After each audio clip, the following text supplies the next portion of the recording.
C'est un événement, quand on en prend conscience, qui fait réfléchir.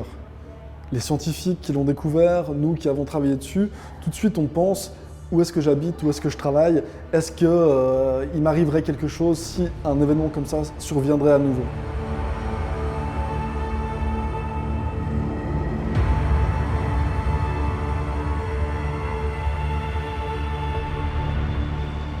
Ce qui est extraordinaire avec le tsunami de 563, c'est qu'il a été prouvé grâce aux archives de la Terre, les traces découvertes par les géologues en 2010 et les archives humaines, 2 textes laissés par 2 évêques du VIe siècle. Sans l'un, on ne saurait pas exactement ce qui s'est passé et on aurait simplement une fourchette de temps parce que le carbone 14 n'est pas précis à l'année près. Sans l'autre, on aurait 2 textes historiques qui auraient pu être une légende ou une aggravation d'une affaire plus petite.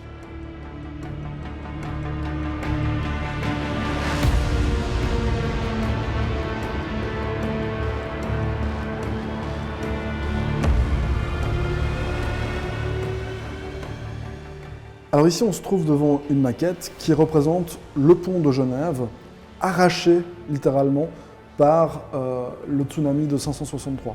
Et vous voyez donc la hauteur de la vague du mur d'eau qui était de 8 mètres quand il est arrivé à Genève.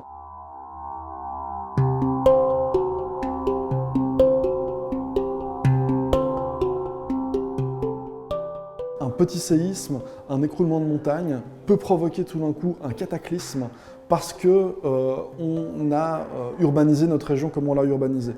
Et il ne faut pas oublier que parfois la nature a ses coups de sang et puis que si on n'est pas préparé, il peut se passer des choses assez catastrophiques. Ce qu'on peut faire, c'est attirer l'attention des autorités et de la population sur ce genre de risque, mettre en place des mesures qui sont par exemple de ne pas construire des bâtiments sensibles sur les bords des lacs, comme par exemple des hôpitaux ou des centrales nucléaires, mais pour l'instant on ne peut pas aller tellement plus loin parce qu'on ne va pas construire des murs autour des lacs ou empêcher les gens de venir construire leurs maisons là où ils sont depuis des générations.